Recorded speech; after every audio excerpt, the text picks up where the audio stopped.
Slide. You get sound. Good evening and welcome to the February 27, 2020 regular meeting of the school committee. I'm going to call the meeting to order, and I would ask that all who are here and would like to join us to please rise in the Pledge of Allegiance. I pledge allegiance to the flag of the United States of America and to the republic for which it stands, one nation, under God, indivisible, with liberty and justice for all. So I am filling in tonight as our chair is unable to be here, but we're going to pull things a little bit out of order to bring Mr. Bishop up first because he has another commitment for the school. Hey, you want to come over here just visually so you can see your... We're cozy group tonight. Yeah. It's a little chilly in here, isn't it? Yes. So we are going down to what this is high school program of studies, which is new business. Okay, thank you. And thank you so much for taking me out of order. I appreciate it. Our boys basketball team is in the state tournament tonight, playing over at Grafton. Great. They're up 13-11 at the end of the first quarter, so my hope is to kind of catch the second half after this presentation. Awesome. So thank you. And as always, I'm excited to come and talk each year about the program of studies. It is a process that we start pretty early on in the school year. We begin the conversations usually around mid-November and wrap up typically around February vacation.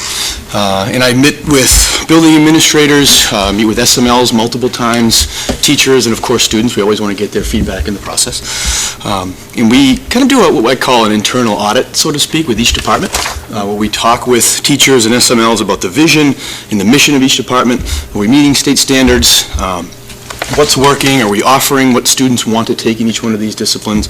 And of course, we talk about the financials. And if we're going to add something, how is it going to work? And I look forward to those conversations each and every year. It gives us an opportunity with a critical eye to kind of dig a little bit deeper into our departments and figure out, what we're doing, why we're doing it, and maybe if we're missing something. So anytime a new course is proposed, it's a pretty detailed process.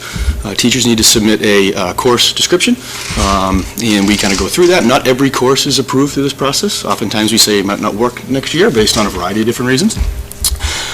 This year, there is no cost to any of these 7 classes that we're putting in the program of studies, which might come as a surprise to some, but that's just kind of the way the process works. We have more courses in our program of studies than we're able to offer. And oftentimes, it's based on student interest. Whatever the students are signing up for, we'll run. So we're hoping these 7 classes will run next year, but if they don't, then they don't. And if they do, then probably 7 other classes most likely won't run the following year. So that's just kind of how the process works. And as always, usually teachers will come forward because they're passionate about wanting to teach a new class. That's usually kind of how classes come about. And we always give them the PD that they need to be able to execute the lessons and the curriculum. This year we have an AP class that we're adding, so we're going to be sending that staff member to the AP training in the spring. So we always want to make sure that we give people the proper training to teach these classes. So just a little bit about the timeline and the process. I believe you have a handout, I hope, with our kind of details of when things are coming up. So this past week, ending tomorrow, the teachers here at the high school have been inputting their course requests for the students, the 9th, 10th, 11th grade students. We will be communicating with parents and students on Monday about the process. We'll be sharing this video, as well as a few other resources for them. And then they'll have between March 4th and March 11th to sign up for their courses. We always encourage students to follow their teachers' recommendations. The teachers know them best in the classroom.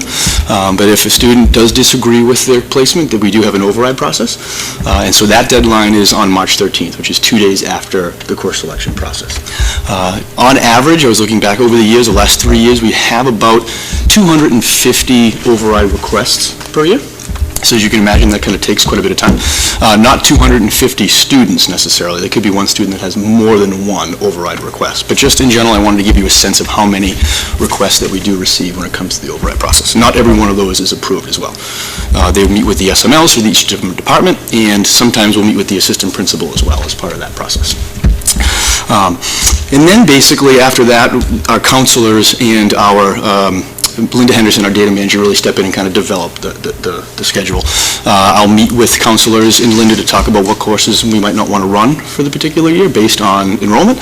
And then they'll really work over the course of April after the override process is complete, in May to kind of develop our master schedule. So that's really kind of the timeline. I believe I give you a kind of a detailed list of that, and we'll send that out to parents as well as part of our communication. And we're also excited, we have a new video that we've created this year. In the past, we've done class meetings. We brought the students together and kind of talked to them about the process, and we felt we wanted to do something different this year. And so, with the help of Jim Cousins, who's one of our teachers and also works at HCAM, and our HHS Today TV students, they've put together this course selection video. It's about 8 minutes long. I asked the SMLs to really kind of think about, in a minute, talking about why a student would want to take a class in your department. And so that's really kind of how this video came about. So I'd like to play it now. Ready?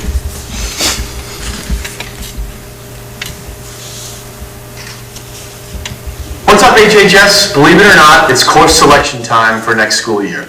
As opposed to having class meetings, as we've had in the past, we put together a video on how to select classes and also what's new and exciting for offerings next year. The sign-up process begins on Wednesday, March 4th, and the online request portal in Power School will close on Wednesday, March 11th. As always, we recommend courses and levels that both challenge you, but also offer the best opportunity for success. I encourage you to talk to your teachers about what courses to take, as they know you best. Now, if I could offer one piece of advice as you begin this process, I would encourage you to resist the urge to take courses just because you feel you have to. Because you feel pressure from colleges that you have to. Do what's best for you. Take classes that you're truly interested in. I am often asked by students how many CP, honors, or AP classes they should take. And my response is always, it depends. It depends on the student, it depends on what you're passionate about, depends on how busy you are outside of school with extracurriculars, and it depends on how well you manage your time and handle multiple demands. Trust me on this, while courses you take in high school are important, they are not the be-all and all for your future. Students will get into college whether they take 0 APs over 4 years or 5 APs in a semester. Your post-secondary high school plan, whatever that may be, is just the beginning of something and not the end result. There are many paths to success and happiness that you get to define, not others. So, with that in mind, do your best when picking your courses. Challenge yourself, but keep in mind not only your academic needs and wants, but also your social, emotional, mental, and physical well-being, too. Now let's hear from our amazing subject matter leaders.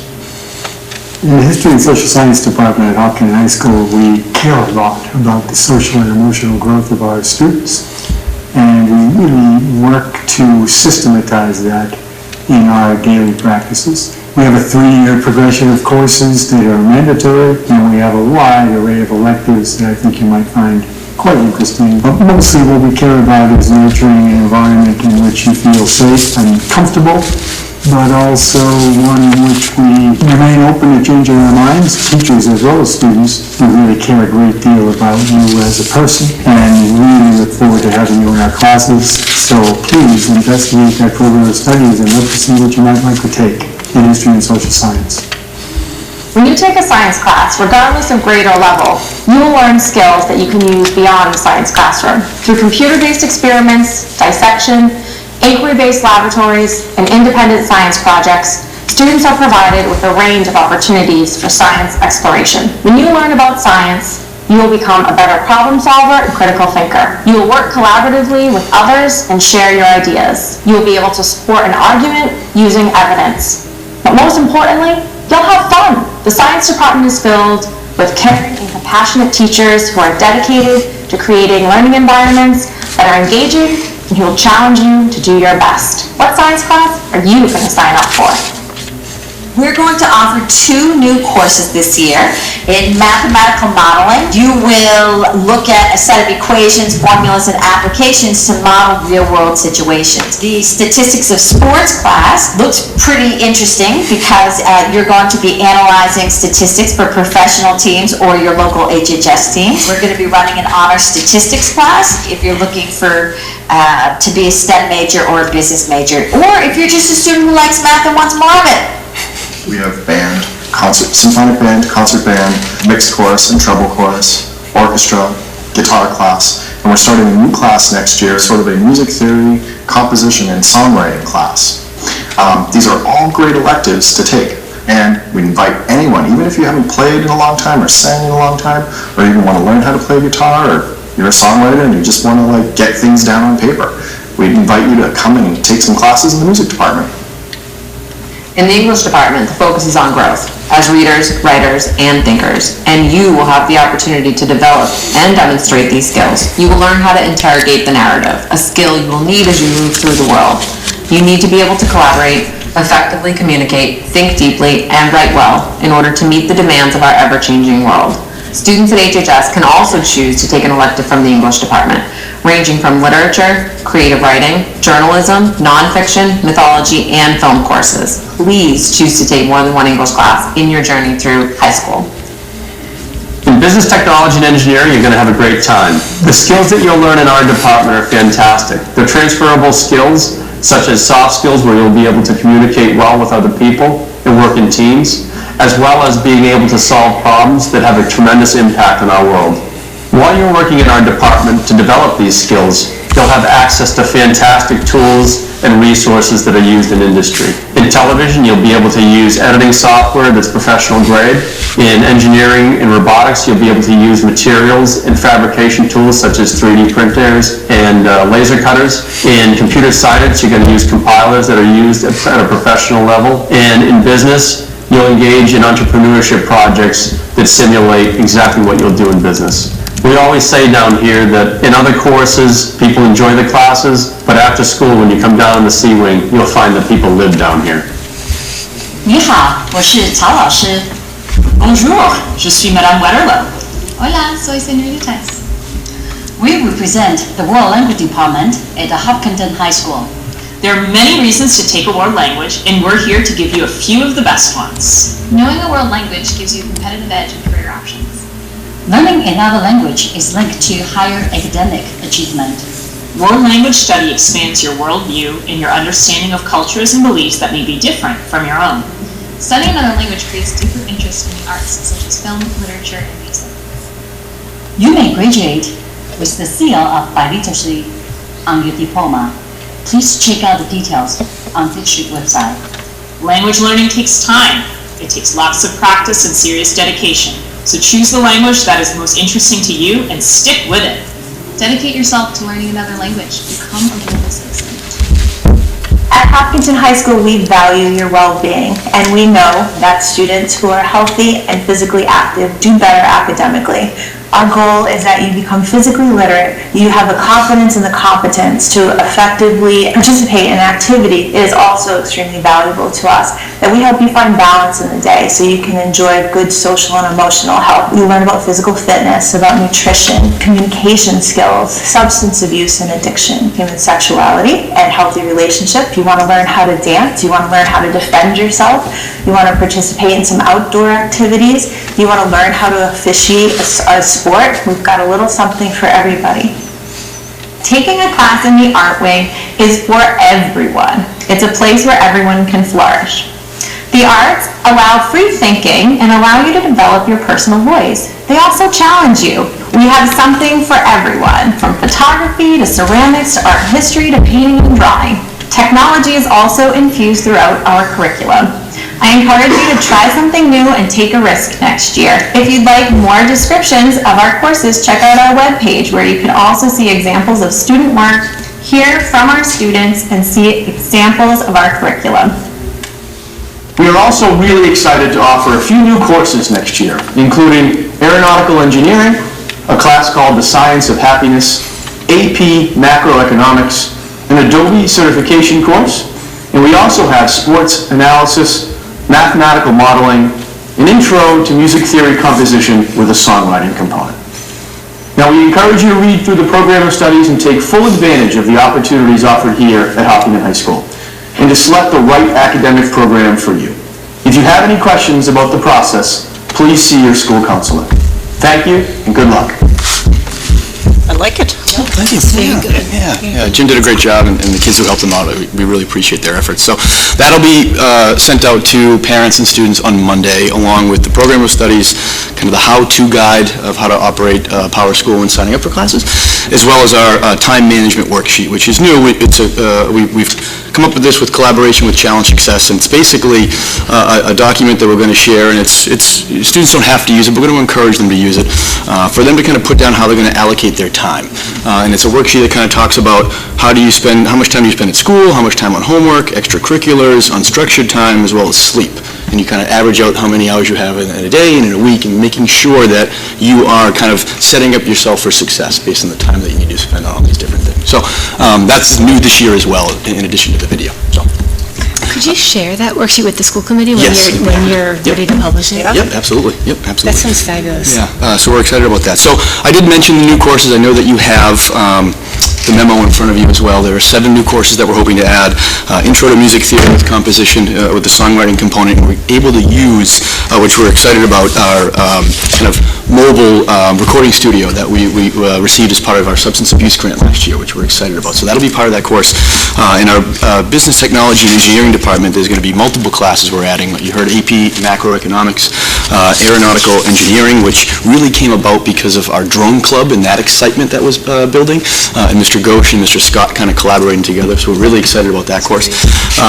We have what we call the BTE capstone, so the business technology and engineering capstone class for those students who have kind of exhausted all of the classes within that department, which is quite a few.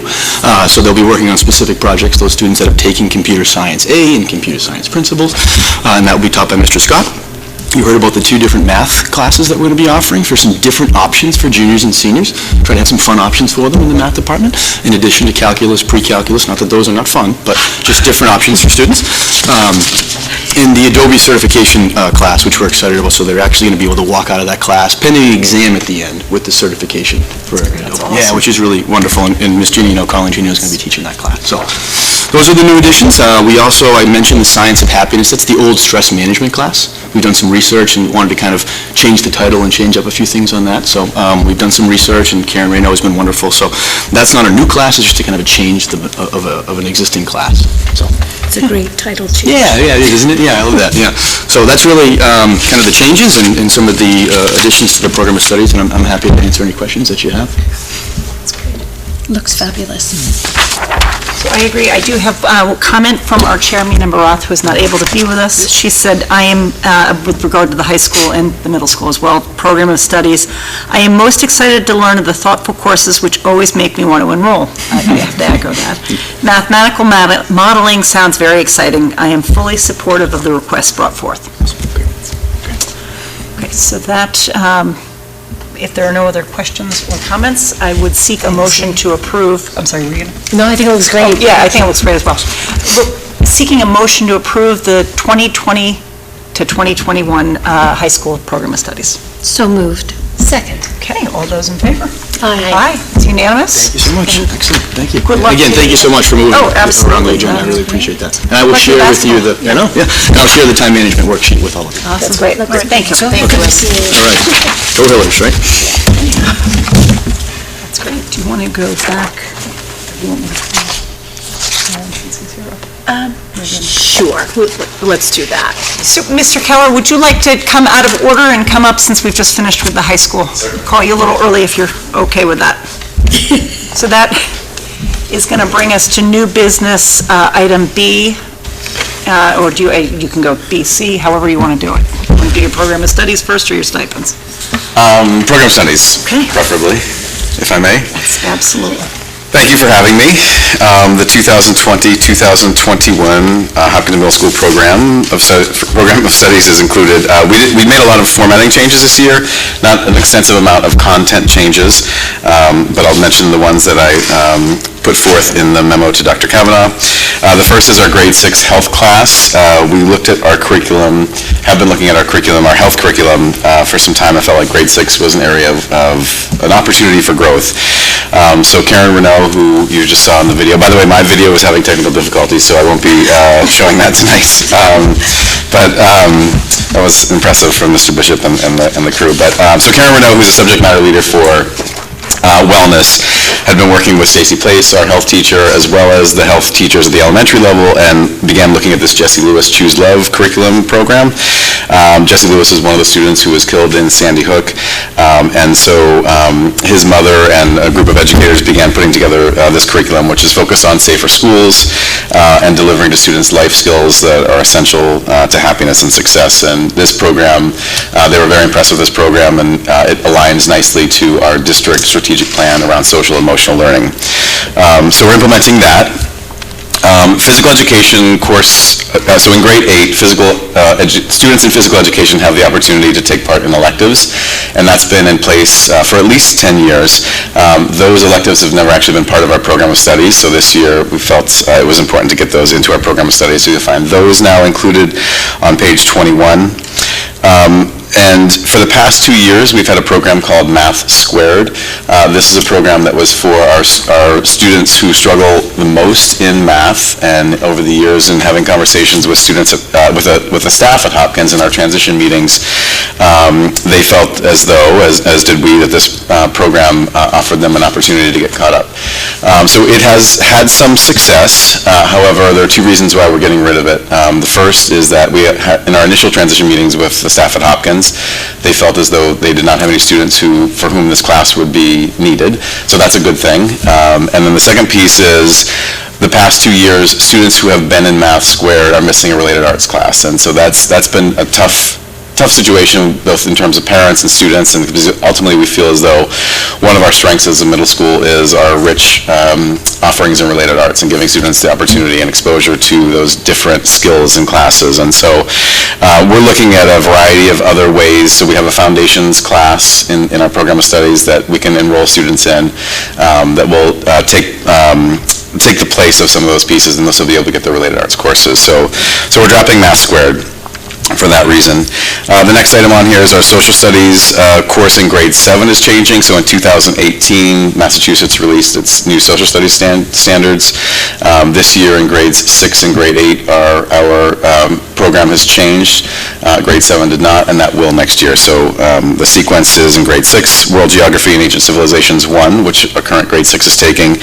And when those kids go into grade 7 next year, they'll be part of a new course called World Geography and Ancient Civilizations 2, and then in 8th grade, the United States and Massachusetts Government and Civic Life, which our current 8th graders are taking. So the change is to grade 7 for next year as we phase that in. And then finally, our counseling services now include descriptions of our START and Empower programs. And so those haven't been previously part of our program of studies. START is in its 5th year, will be in its 5th year next year, and Empower will be in its 3rd year. And like our physical education electives, we felt like that was an oversight for those not to be in our program of studies. So those are now included in there. Looks great. Very glad START is listed. Thank you, yeah.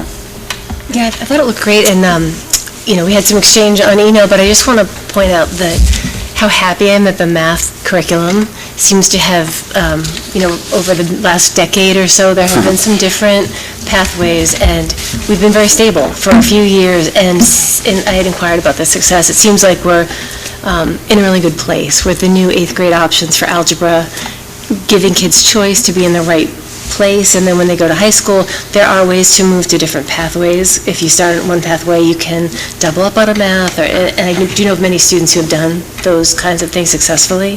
So I just want to thank you for all the work that has gone on over the last decade to get to where we are today, because it seems like we're in a pretty good place. Thank you, I appreciate that. There's definitely been years where I've in the past decade, as you mentioned, it's where I felt like let's not make a change, but ultimately in talking to students and parents and educators, we felt as though there were certain changes that needed to be made. And so I think that this will be going on our 3rd year of having the current configuration, and what we're hearing from students, parents, and high school teachers and middle school teachers is that this is working and we're getting kids in the right places. And as you pointed out, they're flexible enough to allow for some movement, and especially the 8th grade path has opened up options for those in 7th grade who weren't quite ready for pre-algebra, but are still getting into an algebra class in grade 8. So that's been a particularly positive change.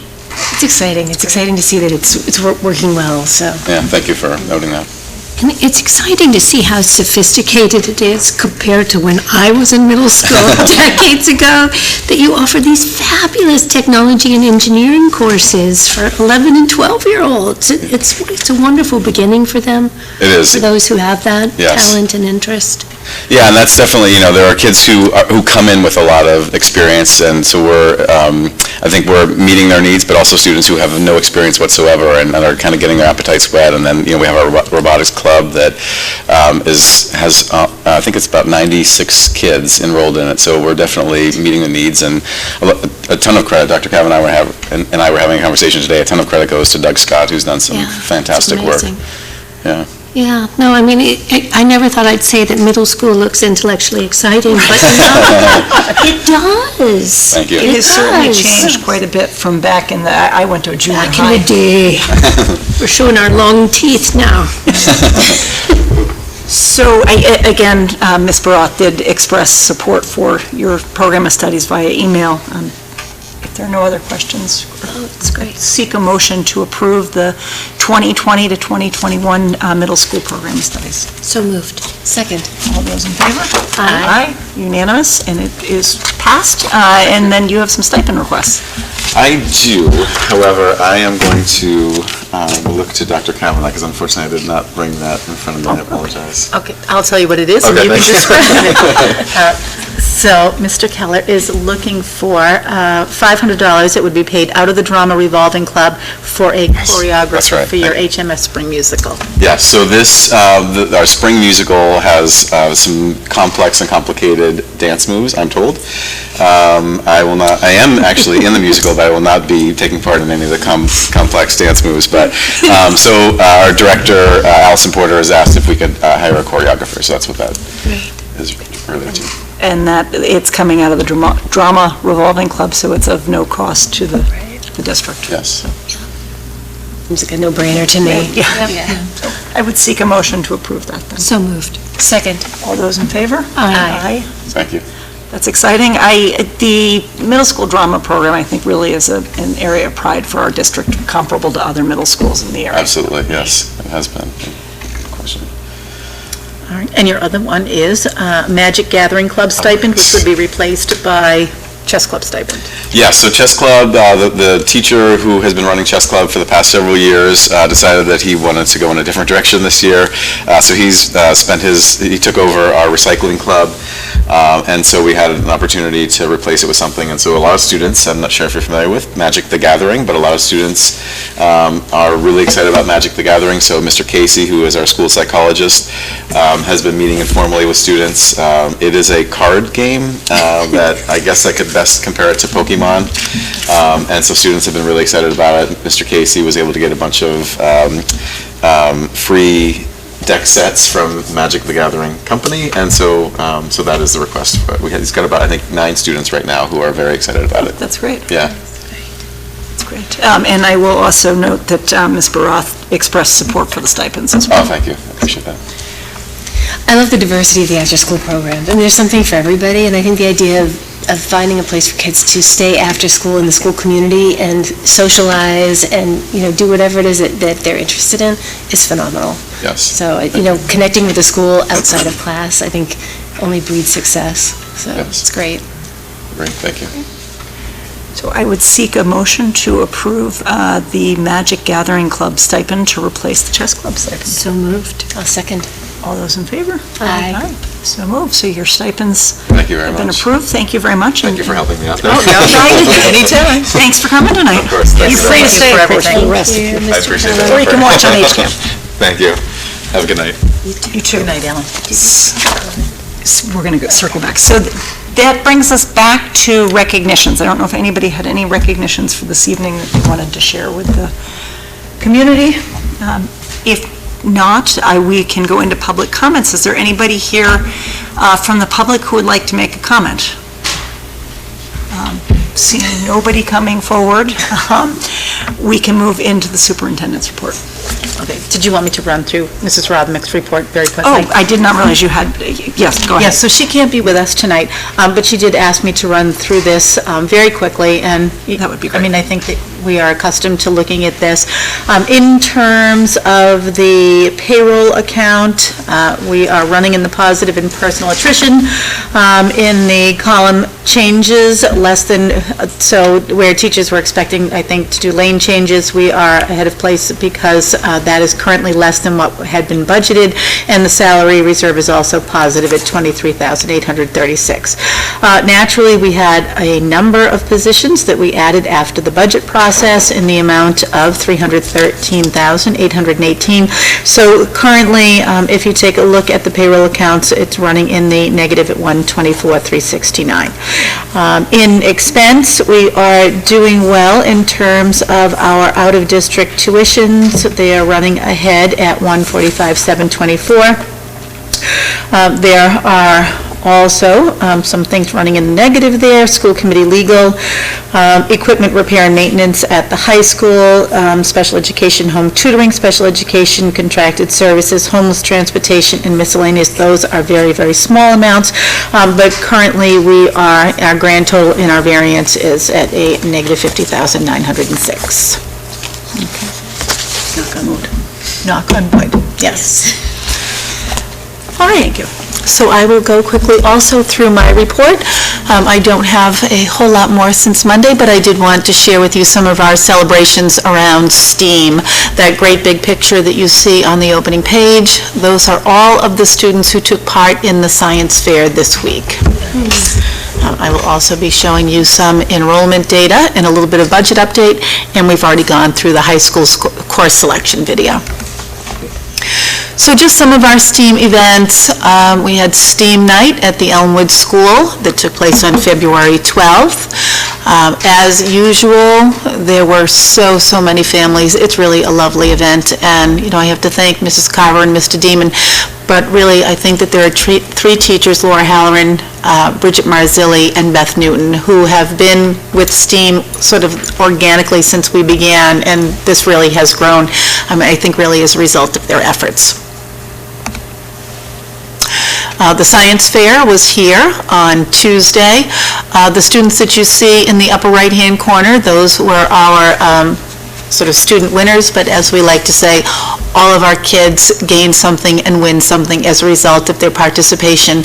I think about 42 students presented, but overall there were 100 students who took part this year. That's great. Yeah. And will we be having the winners in as we have? Yes, so I think that they're going off to WPI now to compete at a different level. So even though those are the ones who were the winners in our science fair, I believe we're sending 15 projects. Oh, wow. Yes. That's great. So. We have had Mrs. Lachansky working as a STEAM consultant to the district, and we have just recently had some of our students go out on job shadowing, which was really exciting for us. So the pie chart that you see at the bottom, those are just the places where our kids went. Those businesses in town or in neighboring communities have been really lovely about taking our students. And, all students from sort of all walks of life took part in this, and almost to a one, they talked about just how valuable the experience was. I did include one student's quote up at the top, where that student says, "I think my biggest takeaway, not mentioned above, was learning that an exceptional resume won't be enough for someone to earn a job. People who want a job should have the required experience from internships and other hands-on training, or have the will to learn how to help the company rather than having the highest test scores. Something that surprised me was learning how employees have to consider factors that affect the company through different career fields. For example, an engineer's job may be to design and solve problems with a set of solar panels, but the engineer may have to consider other parts of it, like the cost of production, sales, and even overlooking the installation of a solar panel to ensure its ability to work. This may also include employees working with others with different career types in the same field." So we just have so many of those, like sort of big learnings and appreciation. And so I also wanted to just have a little shout out to Senate President Karen Spilka, who has made a lot of this possible for us.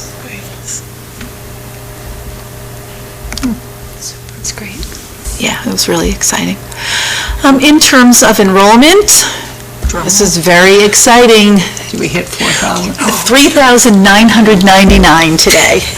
And you know we update every couple weeks, so we hadn't since February 6th. So in the last 21 days, I think we brought in about 8 new students, what got us right to the threshold of 4,000. So Large bell very in town to exciting. ring for that I think, 4,000. yes. As soon as we hit 4,000, will we be showered with dollars? I'm waiting, in central office, they'll just come flying out of the ceiling. But it will be interesting, we'll always know who student number 4,000 was. Right. And then on Tuesday evening, a few of us were able to attend the select board meeting where the town manager delivered his report on budget, and specifically to have discussion about the budget shortfall. So there were really 3 options presented. The first was to take the unanticipated Chapter 70 money. For people who don't know what Chapter 70 money is, that's sort of earmarked for schools, and, we typically get a lesser amount. But I think because of our increased enrollment, because of our L students, and because of the Student Opportunity Act money, our Chapter 70 money was up about $480,000 from where we anticipated it might be. So our town manager talked about taking that alongside the $831,000 that would be a Legacy Farms sort of overdue payment according to the host community agreement. And the school deficit right now is at $1.4 million. That would get us closed within a $200,000 gap. Currently, the problem with that is that we haven't received the $831,000 in Legacy Farms money. And the Legacy Farms money does fall under the purview of the school committee and town meeting, really, not necessarily under the select board. And as we are often reminded when we go to budgeting meetings, it's very poor budgeting for a community to take these sort of one-time payments and put it toward the operating budget. As our friend Mr. O'Leary, the town CFO, likes to say, it's like taking that birthday money from your grandmother and paying your mortgage with it. Just a general bad idea. So there's one way to take a look at closing the gap. The second is a Proposition 2.5 override. Last year, you know that the town voted for a Proposition 2.5 underride. I believe the savings on that underride were, according to some of the budget documents we've received, about $1.2 million.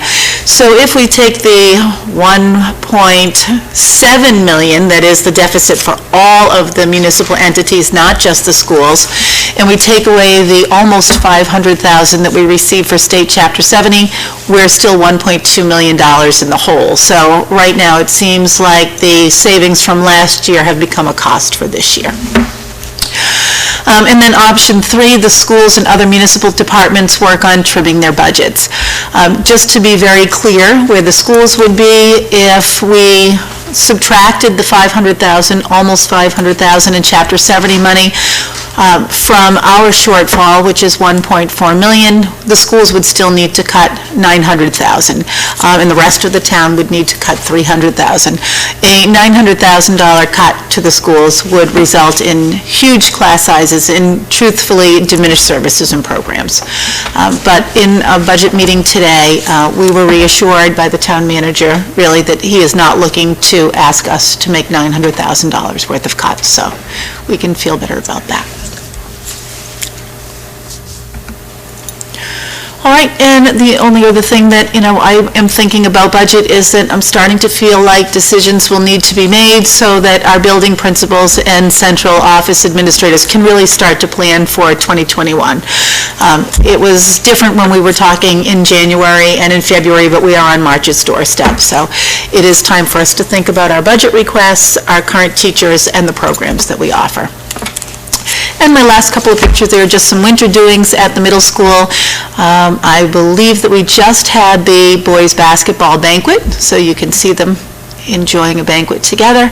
And in the lower right, there was the yoga and mindfulness night. So that's great. And that's that. Super. Thank you. Thanks. Thank you.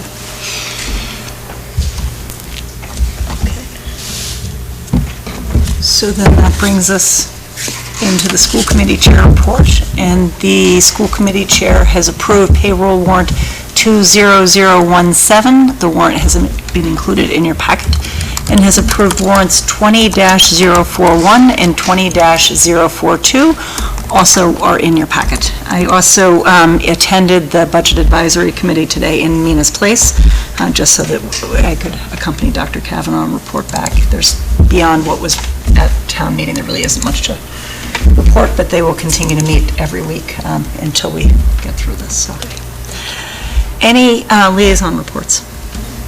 I have none. Okay. In that case, that brings us into office hours. Did we settle on which of the concerts we were going to go? I don't think we did. Okay, so we should circle back offline on that so we can get that out and advertise them. So then that brings us into old business item A, and that's the Superintendent Summative Evaluation Rubric Indicators, and that's you. I think that's me. Dr. Kavanaugh, are you able to call up the rubric? I am. Okay. So where we are with this, as you recall, I think it was back in January, we shared some information about the superintendent evaluation process, and one of the important things that we shared was that it is recommended by MASC and MASS that the school committee picks a set of indicators, not every indicator, so that we look at each of the standards and indicators and pick maybe 6 to 8 total for the evaluation for the superintendent. Last year, we did an evaluation on all of the indicators, and I think what a lot of us found is that we were repeating ourselves as we were looking at evidence. There is some overlap, and it does take the focus off of the things that we've deemed most important this year through the superintendent's goals and the district's strategic priorities.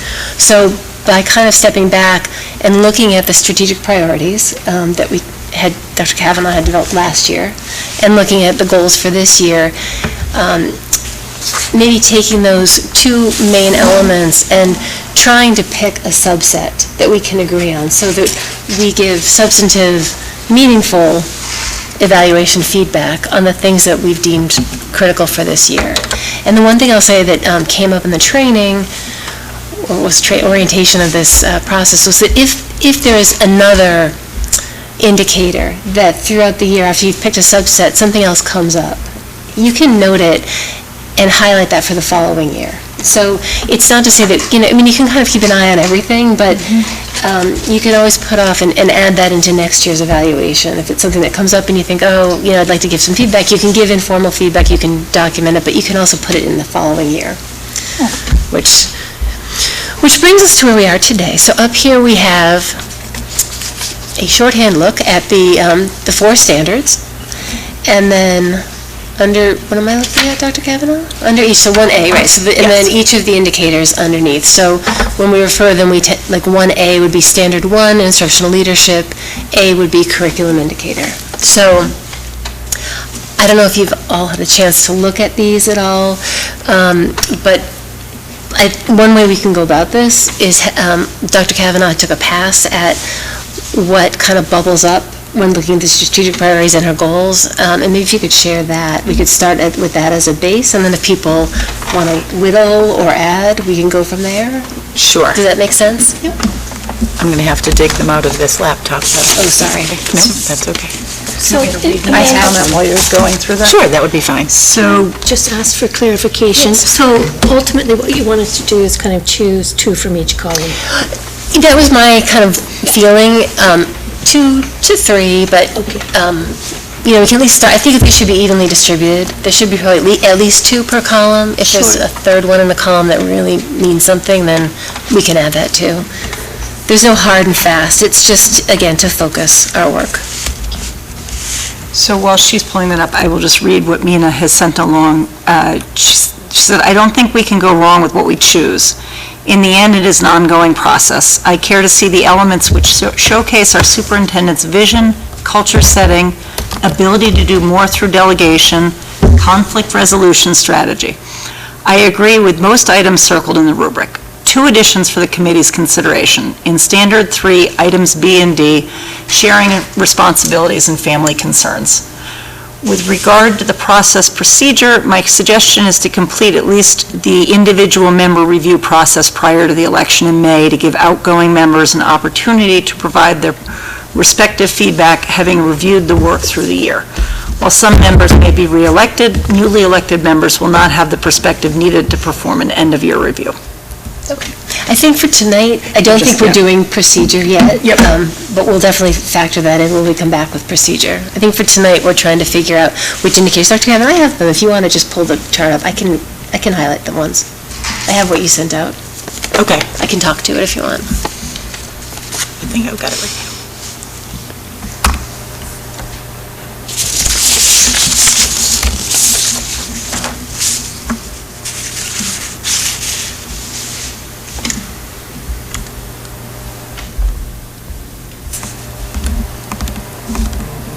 And there they are.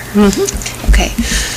So in the first category, instructional leadership.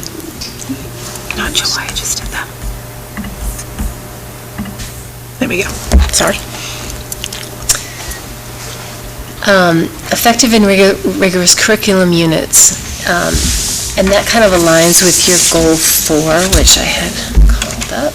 Hold on. Goal 4 for you was launch initiatives that build innovative learning opportunities for students. So the idea of having effective and rigorous curriculum units seems to align closely, and it also aligns with our strategic priorities to prioritize high-quality curriculum, instruction, and assessments, and the implementation of best practices, and to launch initiatives that build leadership, innovation, and practical and agile programmatic expansion. So the second one, instruction, high expectations and engagement, again, aligns with Goal 4 and the same strategic priorities. And data-informed decision-making, again, goes with your Goal 4, I believe. The ones that you didn't pick, can we toggle back to the chart? I think so. Sorry. Nope, that's okay. There we go. So the ones you didn't pick were assessment indicator and evaluation indicator.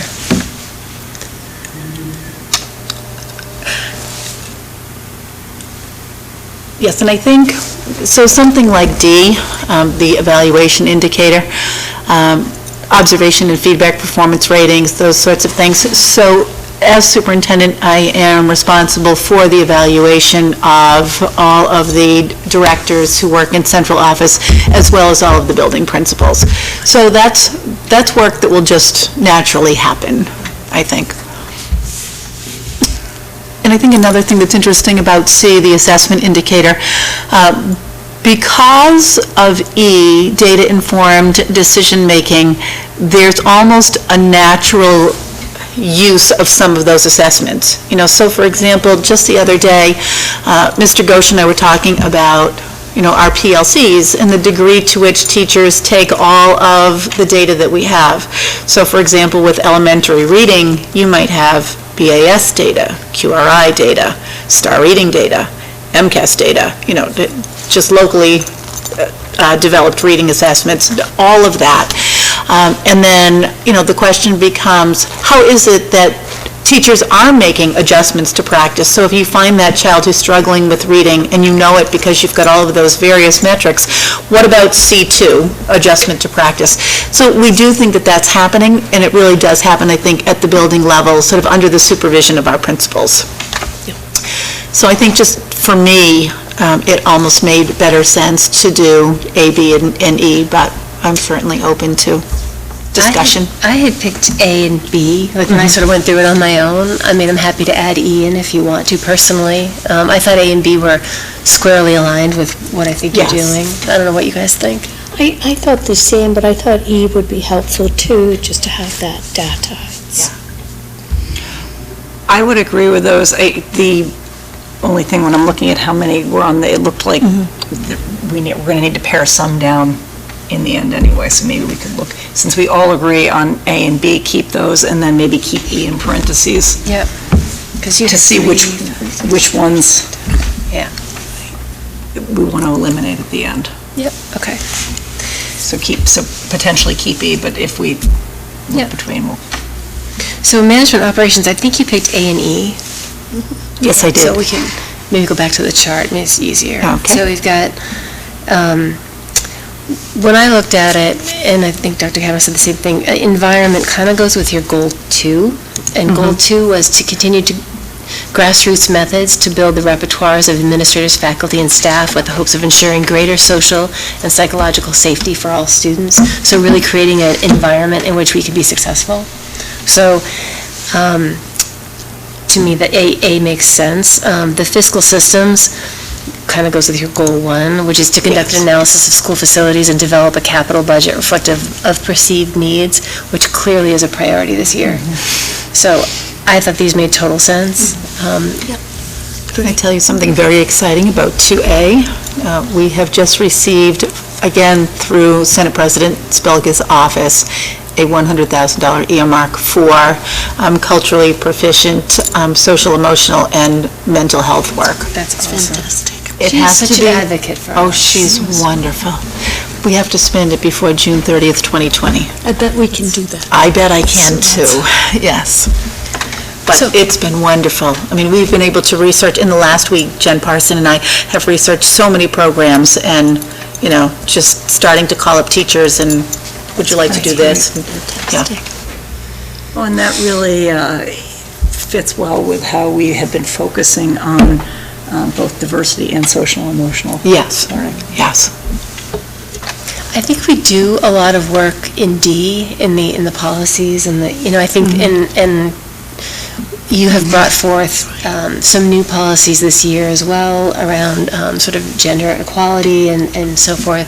I think we do that well. I mean, all the things, we do all of this, is all part of your job, but I don't really feel personally a need to highlight D.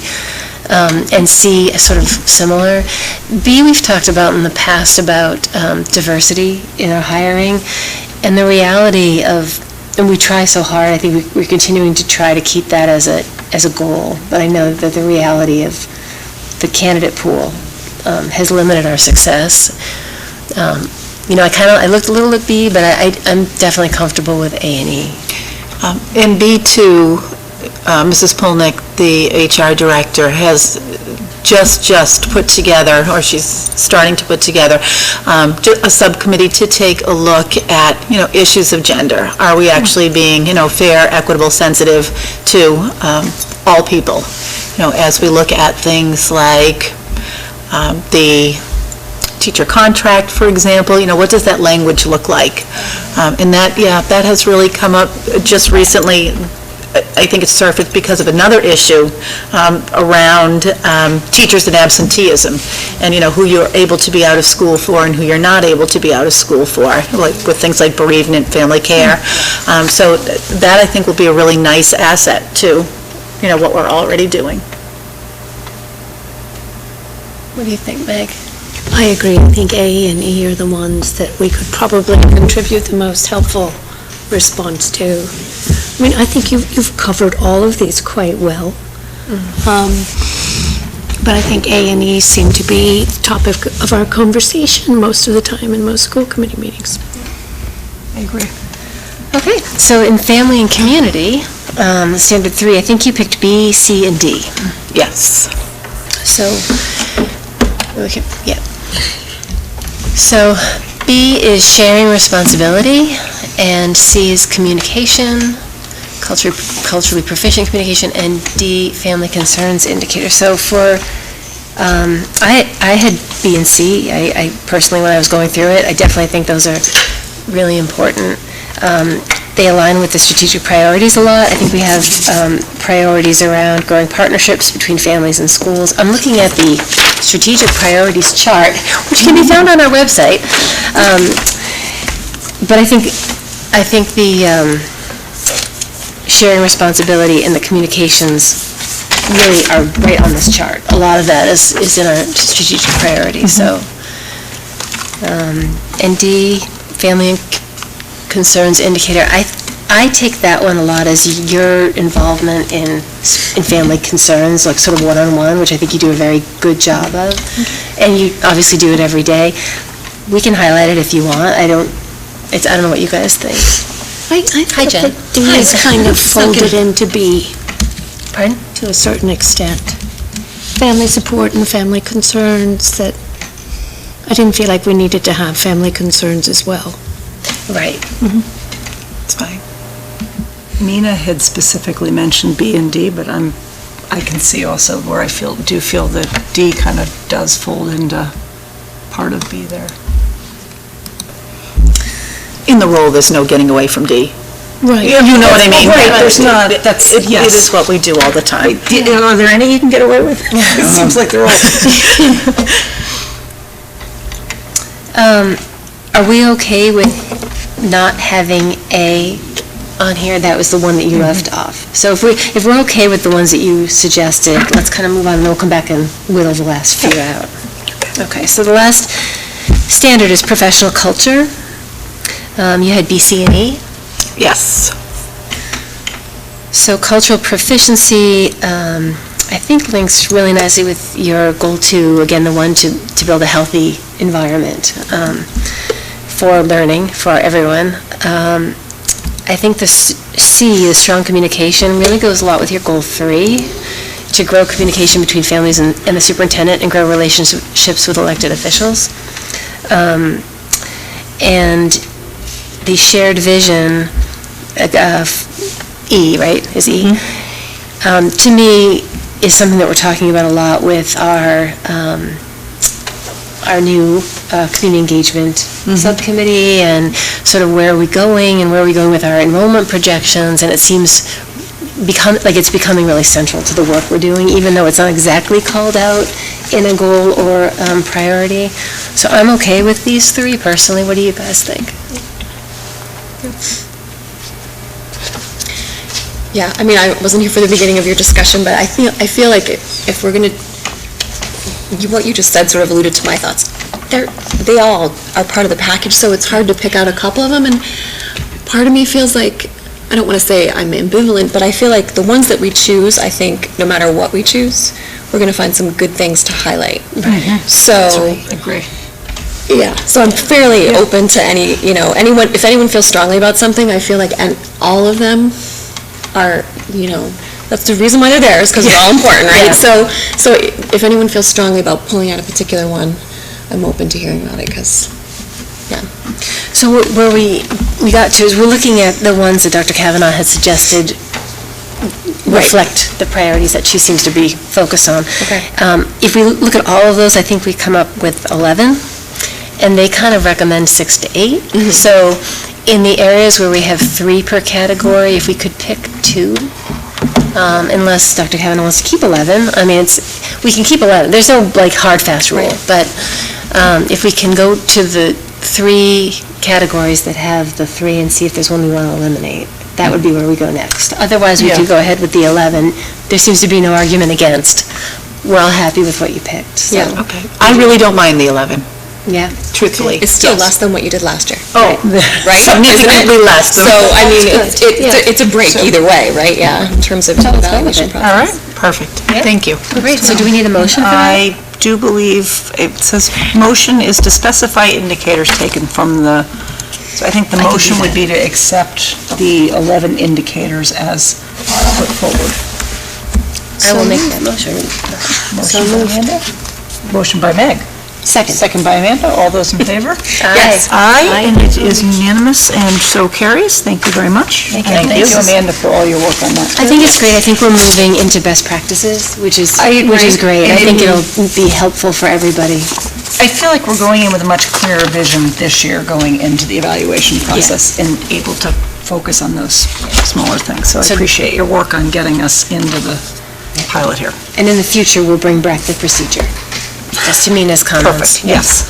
Perfect. And we can skip over new business items A, B, C, and D because we covered those earlier out of order. And that brings us to new business E, which is the Hopkinton High School BPA final overnight approval.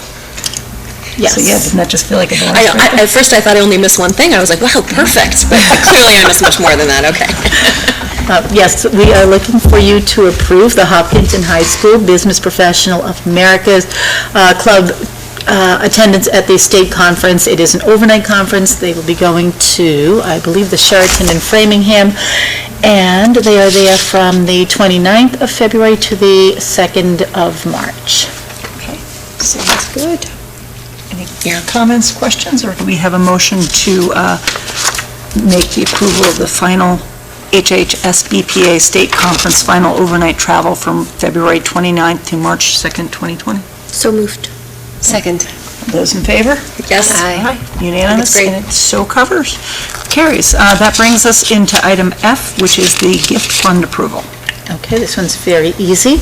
The Beatty family has given to Mr. Hay some choral music and piano music.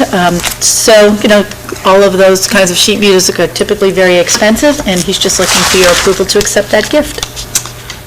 So moved.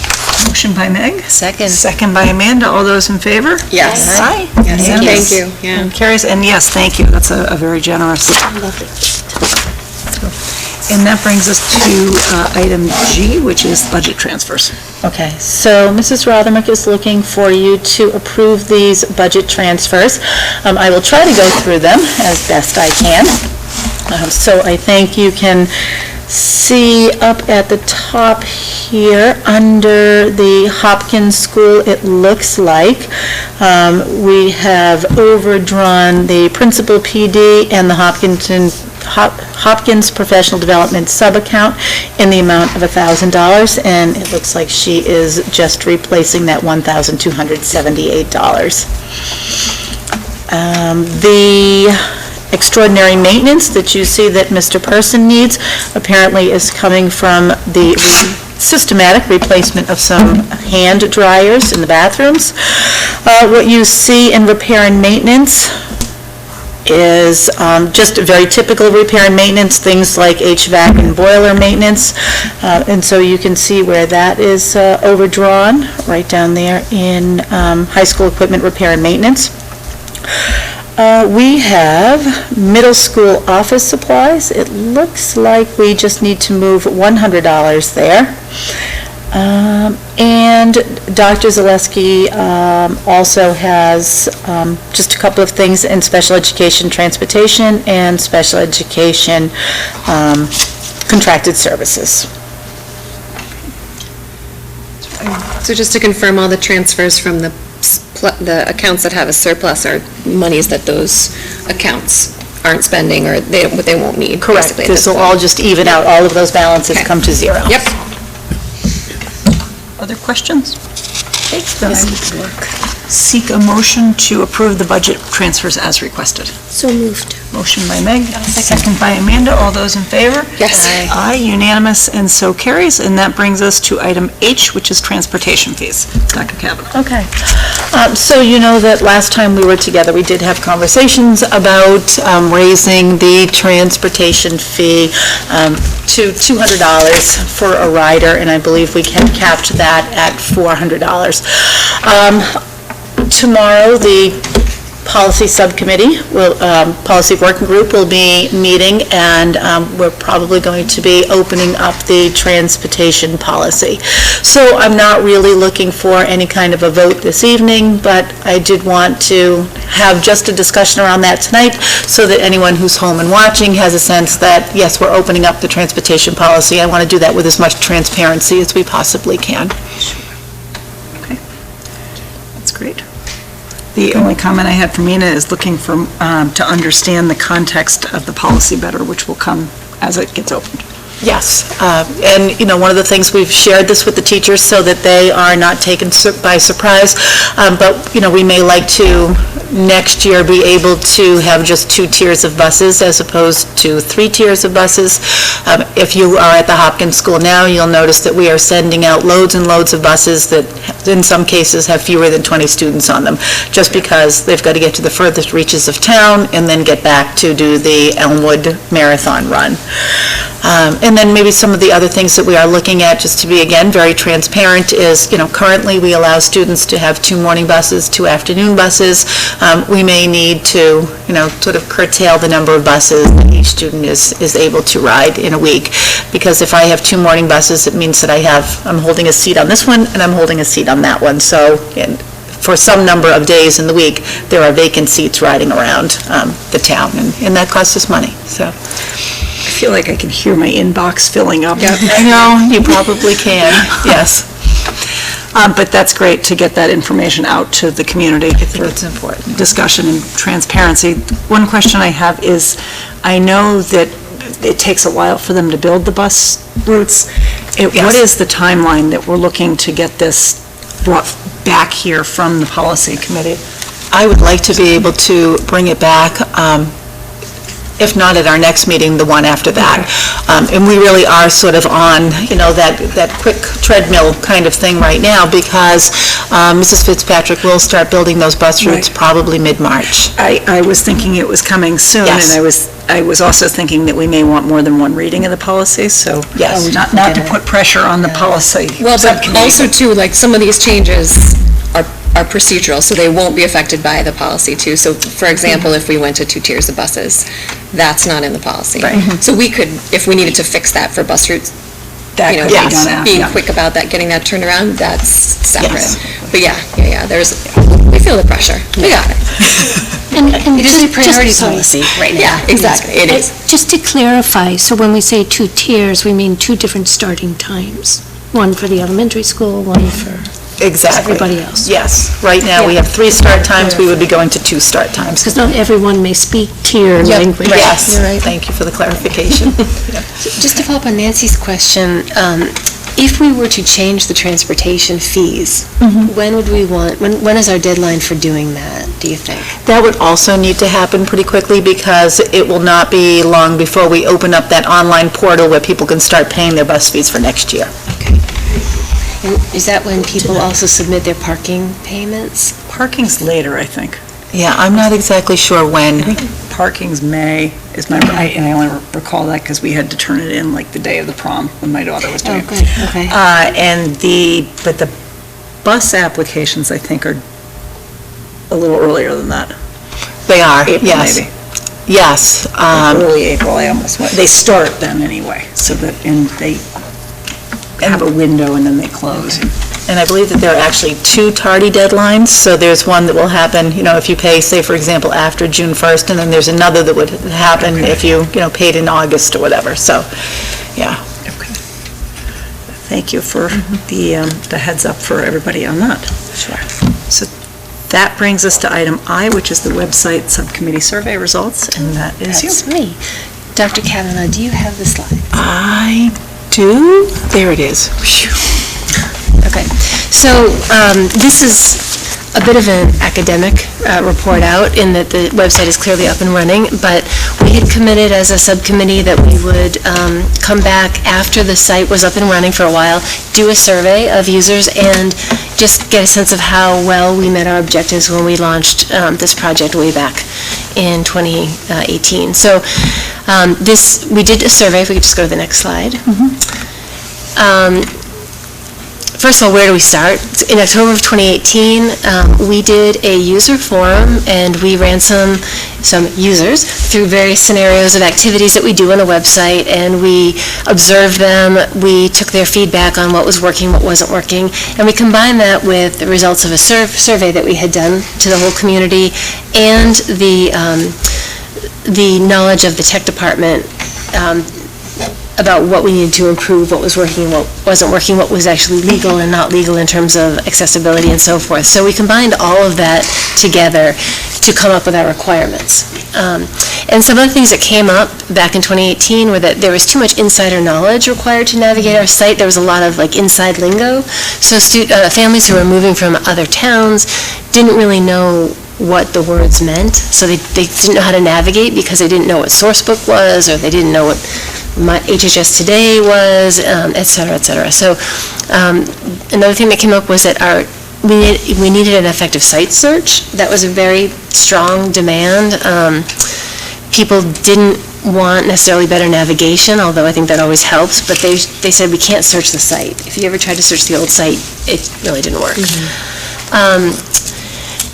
let's see, they wanted to use clear and not clever link icons. We used to use, I think, a Hillers logo, say, for our schedules for athletics, and it was confusing. Do you click on the H, or is it just there in support of the Hillers? You know, it was unclear what those things were.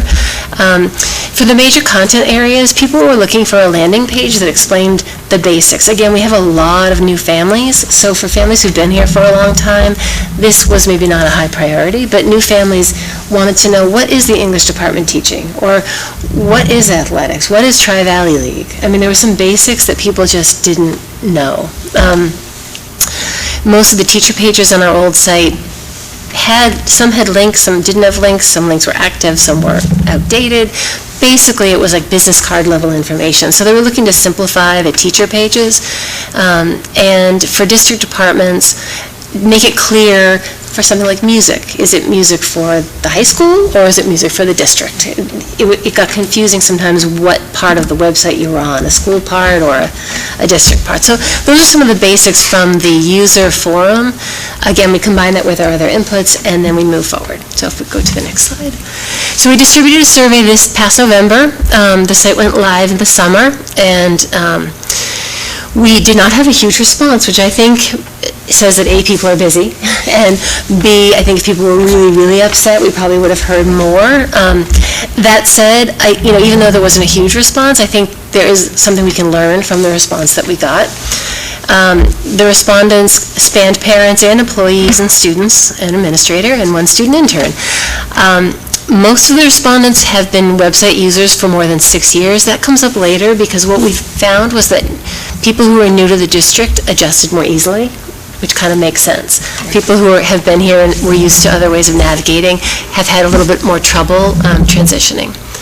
General positives we got, the site appeal was great. Representation of Hopkinton in terms of who we are as a district, people felt very positive about.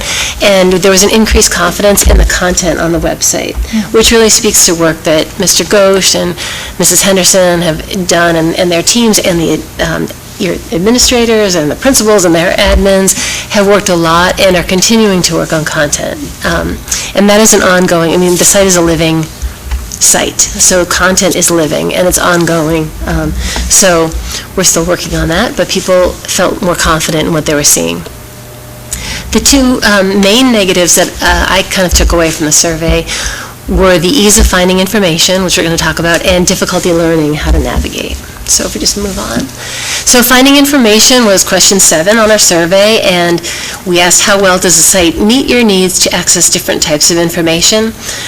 We asked about general district and school info, district and school announcements, calendar and events, forums, etc. You can see that. I pulled out forums and school newsletters and media because people who said it was great or just okay, we're like 2/3, but still 1/3 were not happy. And that seemed to be a pretty high number of people who were not happy. So if you go to the next slide. So talking about finding information, the new site has deliberately been redesigned to move away from a long list of quick links on the home pages. The old site, for those of us who are used to it, you kind of knew where the quick links were on the side, and they were a little different in different orders for each school, but it was comfortable, and we kind of knew what was there. We got used to kind of the way it was laid out. It wasn't consistent, and we wanted to move away from that deliberately, but that is causing some frustration, I think, for people. It's a new learning process to move away from that to the site search. Some of the challenges people also cited were due to missing or outdated content. Again, we're still working, even though it's already almost March and the site went live in the summer. Again, it's a living entity, and we've added a lot of new content, so there's still a lot of content being written. So, suggestions for next steps on finding information. We're talking about publishing or having on the site maybe a link to an orientation guide. We had sent out in the summer a set of slides to kind of orient people to the website. A lot of people were on vacation in the summer, probably didn't get that email, and we didn't send it out again. We put it in the packet for tonight for those who have referenced our school committee packet, but if we think it might be helpful to share with people, how do you find site search? How do you find the quick links under students and families? And how to use bookmarks, which we'll talk about later. Continue to look at the site analytics. This is something Mr. Ghosh and his team do. To see if we have actually put links on the student and families quick links that represent the most frequently accessed pages. He's constantly reviewing those and updating what the quick links are, and we can take another look at that. We need to continue to update and improve the site content and review the page layout. People did comment that some of the image sizes are too large and it's hard to get to the content. So reevaluating the balance of space is something that I think we should do as next steps. And this subcommittee has looked at this and agreed that these are good next steps. So. On the site features, the new site has some new features. Question 8 was about how well the site features, or how have the site features impacted your experience. It was positive, no change, no impact, or negative. I didn't put the no impact responses up here because there was no impact. But 2 of the areas I pulled out that people seemed to be struggling with or having a negative impact were calendaring and news, and the Find It Faster site search. Again, it was a bit ironic because those are areas that we worked really hard to include, and clearly for some people we're not connecting yet. So on the next slide we can talk about that. So for the calendar and the news, people didn't actually give a lot of specific comments, but there was a general comment that there are too many clicks to get through it, I think, to get to the information that you're looking for. The Find It Fast and site search, some people love it and commented to that degree, and some people found that it was a difficult shift, as we talked about already. General design comments, too much space for pictures, which is what I mentioned, too many clicks to find basic information like lunch menus and dismissal forms, and too much navigation when you're using the mobile site. So suggested next steps here would be to instruct the community on setting up bookmarks and utilizing district mobile apps and site search. Again, I think there's some learning curve there. Like you can bookmark the student and families page with the quick links, and then you don't have to do all those clicks. Your bookmark will take you right there. But I'm not sure people use bookmarks very much, which comes up in the survey. Also consider, again, the balance of image and text.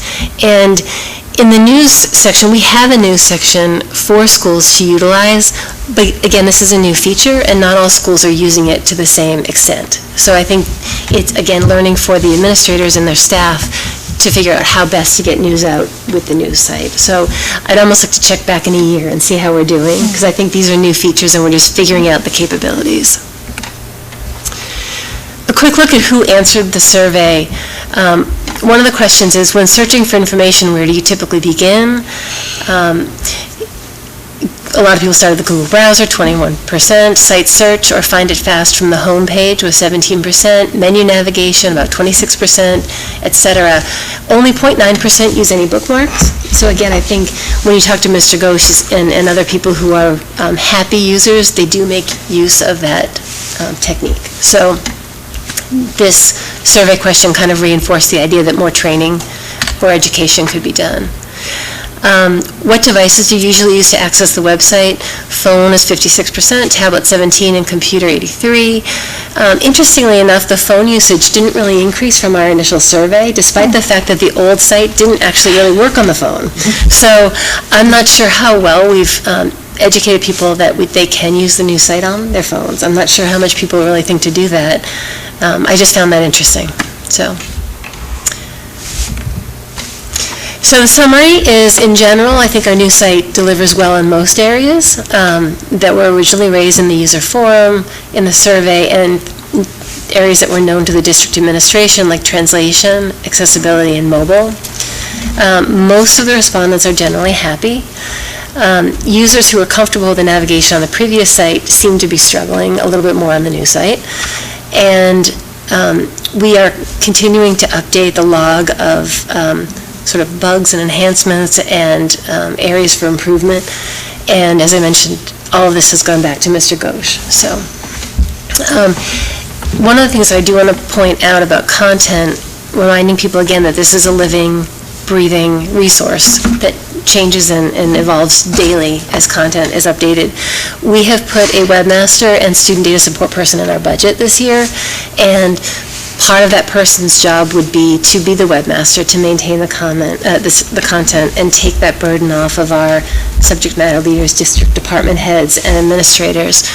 The other part would be for student data support, and I know, just listening to Mr. Bishop's update earlier about Mrs. Henderson and her job in doing scheduling, and, I mean, Mrs. Henderson wears a lot of hats, and she's onboarding students and setting up Power School for families and managing our schedules, and there's a lot of data, and as our enrollment grows, our data needs grow. So the subcommittee is in full support of this budget item for this webmaster person.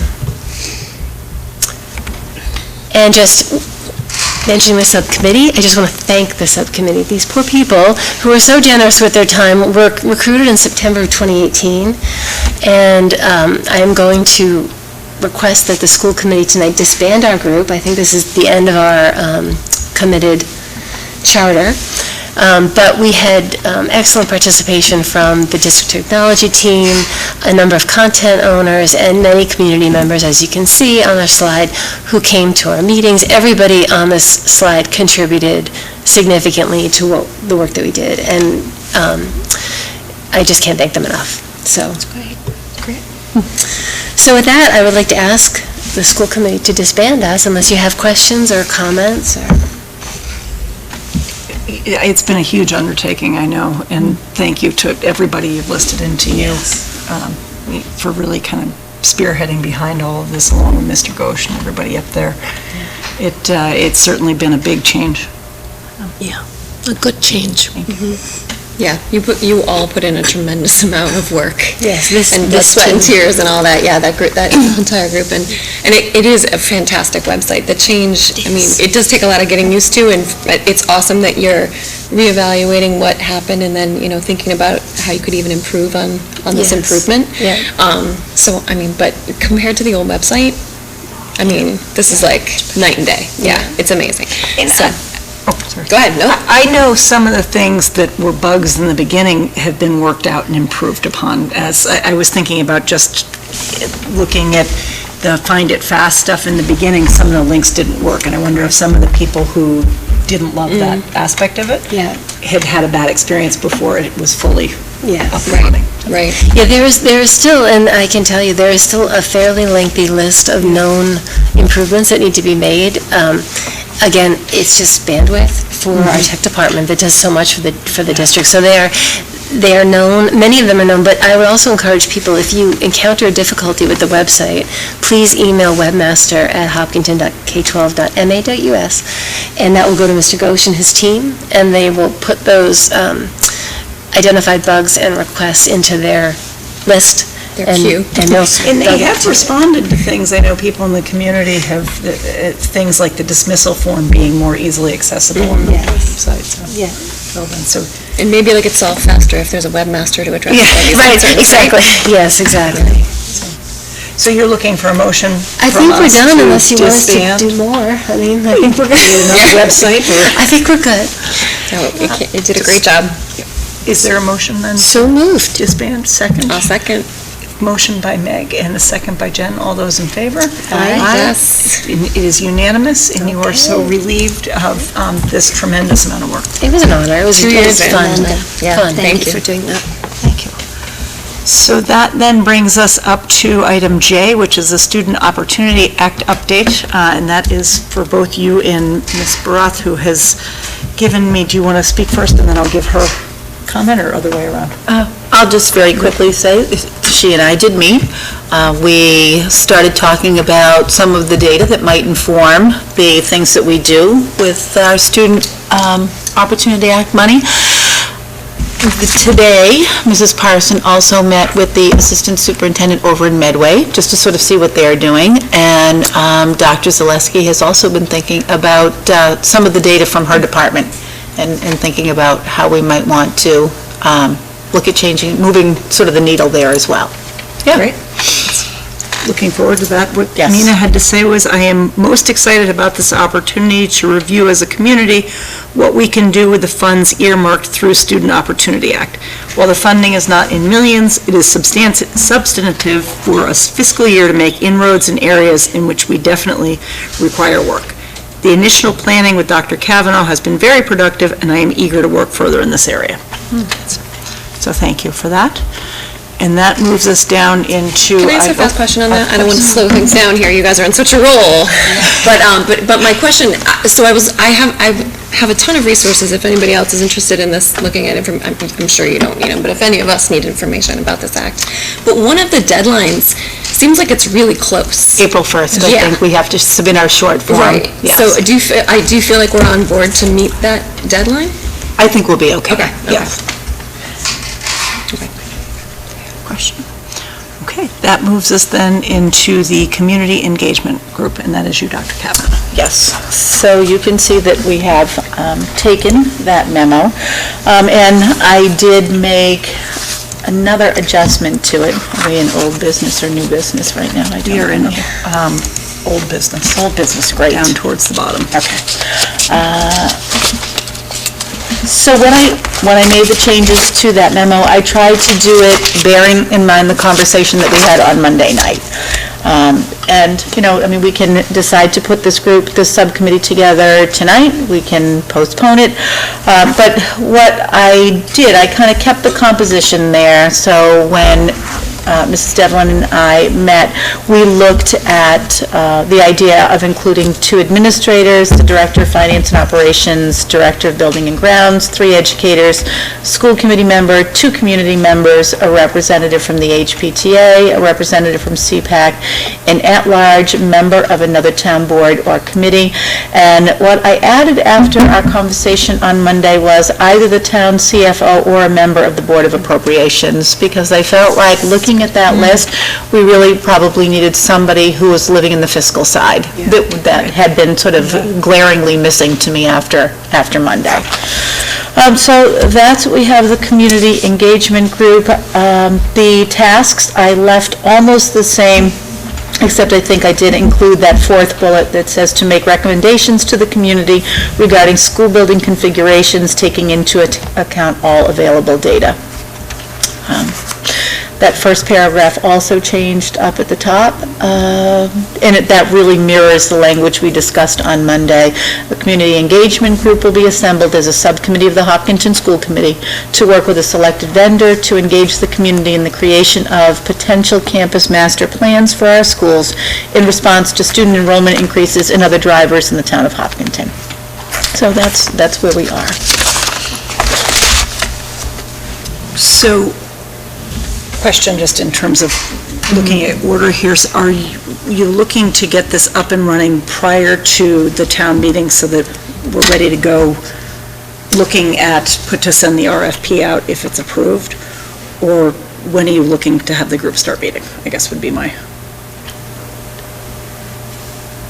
I think, there are probably some aspects of the group that we could do before you even had a vendor, right? Collecting all of that data is really important. Like, we have, I think, a lot of data from the capacity study, but I think that there's probably, when they did the feasibility study, for example, for Marathon, one of the things that they had done was they looked at all of the open tracts of land on which you could, size-wise, and, in terms of wetlands and that sort of thing, be able to put a school.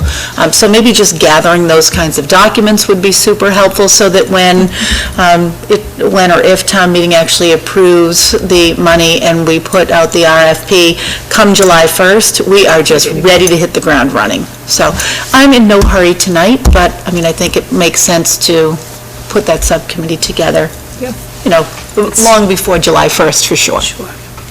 It'll take some time to get, what's the word, applicants, folks to volunteer for this as well, and to sort through. If you get multiple I was trying to find a nice way to put it. There are a lot of steps. Victims. Yeah. Victims is right. I imagine there would be a fair amount of interest in this. I suspect there, especially in some of these categories, there'll be multiple, for sure. Yeah. So I have a comment from Mina, and she said, I am excited to see the possible inclusion of CFO member of Appropriations Committee. This is an excellent idea. My request to the committee is to consider for CEG to have 2 school committee members on it, given the interest. My vote is for you and I, is what she said. Amanda and I. You both bring different strengths and perspectives, and I think it will make the group stronger. The focus of CEG needs to be well defined. It may be simply physical spaces, buildings, grounds, play spaces, teacher planning areas, restrooms, and very importantly, maintenance of the same. When we speak of spaces, numbers are driving a lot of these conversations. Our teachers have reminded us that numbers alone do not tell the complete story. What are the needs of the students is a pertinent question. We need to remember that. We need to have a programmatic and staffing plan in place as well. It may not happen through CEG, it may be through other ways, but this planning is also needed, including financial implications. So with that, do we want to at least approve the creation of the committee, and do we want to go ahead and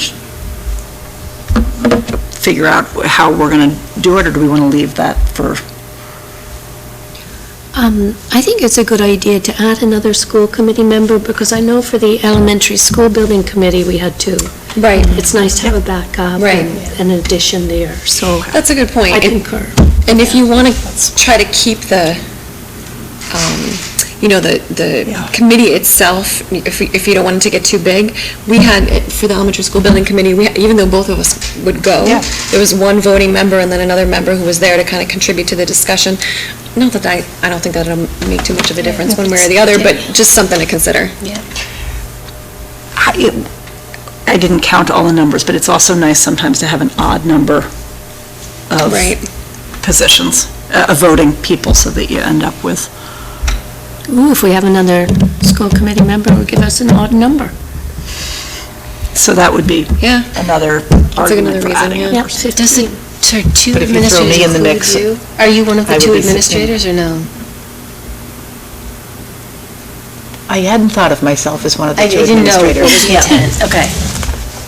So it would be two administrators plus you? That was sort of in my head. Okay, so would that put us at an odd number? That would put with us two at school committee? 16. I think there are 15 here right now, and I would make number 16. But if I'm doing the math correctly. If we add a second school committee member, that would put us back to odd.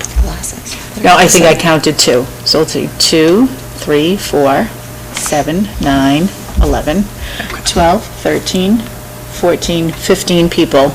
You could add Plus me another equals community 16. member. That wouldn't hurt. Do you want to take one educator out? Or keep the educator No, out? I'd rather add another person than Add zero. another community member. So you could say at large, and you could look at the applications that come in. Want to go to 3 community members? Yeah. Okay, if we go to 3 community members, now we're at 17, and that's perfect. That's big. I think we probably had 17 for the calendar subcommittee. Yeah. Oh, did That you? generated an awful lot of interest, yes. And the meetings flowed okay? They were fine, All right, really. okay. Don't you think they were fine? I think so. Did they go well? I think so, and I All think right. the more you have there in case of sickness and other engagements, we can't suffer from that. Correct. So I would seek a motion then to move to approve the establishment of a subcommittee named the Community Engagement Group, CEG, to work with a selected vendor to engage the community in the creation of a potential campus master plan, or plural, for our schools in response to student enrollment increases and other drivers in the town of Hopkinton. So moved. I want to do that motion. Can I just ask one question first? Sorry, I didn't get this in before. We had talked about a co-chair, a school committee member, and Dr. Kavanaugh's co-chairs. Do we want to write that in here, or does that need to be identified, or? I don't know that it needs to be identified. Okay. I do like the changes to the wording. I think it reflects the conversation on Monday very nicely. I do too. And the committee can kind of, in its first meeting, to Figure that talk out. that out. Yeah, exactly. Okay. Sorry. That's a good question. Just wanted to ask. That's okay. So, motion by Meg? Yes. And is there a second? I'll second. Okay, second by Amanda. All those in favor? Yes. Aye. And it so carries. That then brings us down into future agenda items. Anybody have anything they'd like to suggest going forward? We are going to have to bring the procedure for the superintendent summative evaluation back, the school committee procedure. So that'll be coming, not the next meeting, but in a couple meetings. Now that we're through budget, it seems like things are cranking up on your end with the... So that brings us then for our second opportunity for public comment. Seeing no public, we can move into items by consensus. And there were a whole ton. Just making notes for Georgette here, forgot my role. As superintendent, I recommend that the school committee approve the items by consensus as outlined in your agenda. So moved. Sorry, Dr. Hewitt, I had sent a few minor typo edits to Georgette from the minutes. There are just a few minor, they were literally typos, and I think she had corrected them, but I don't know if that is what we're looking for. Do you want me to highlight those for the committee? They're not in the packet, I don't think. Yes, I know that she got them, so yes, if you wanted to highlight them, that would be great. And then we'll just make sure that they are taken care of before that happens. That's very good. I have to find them. Let's see, minor changes. Let's see. On the February 6th, 2020 minutes, it said other IEMS instead of items. It's minor, but it also, there's a typo in John Westerling's name. It was John Westerly instead of John Westerling, because I think it's hard to hear on the audio. And on the 2nd of January, I think there was a typo with ballet questions instead of ballot questions, which I know she and I had a nice exchange on how nice ballet question sounds, but I think she was confirming the name of the student council rep who was here. Okay. I wasn't sure on the spelling question, Caitlin Boyce's spelling, and she was going to look that up. Okay. Minor.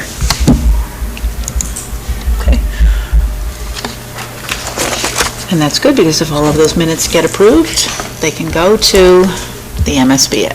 That's lovely. Excellent. Yes. So the motion would be to approve the items by consensus with the noted amendments.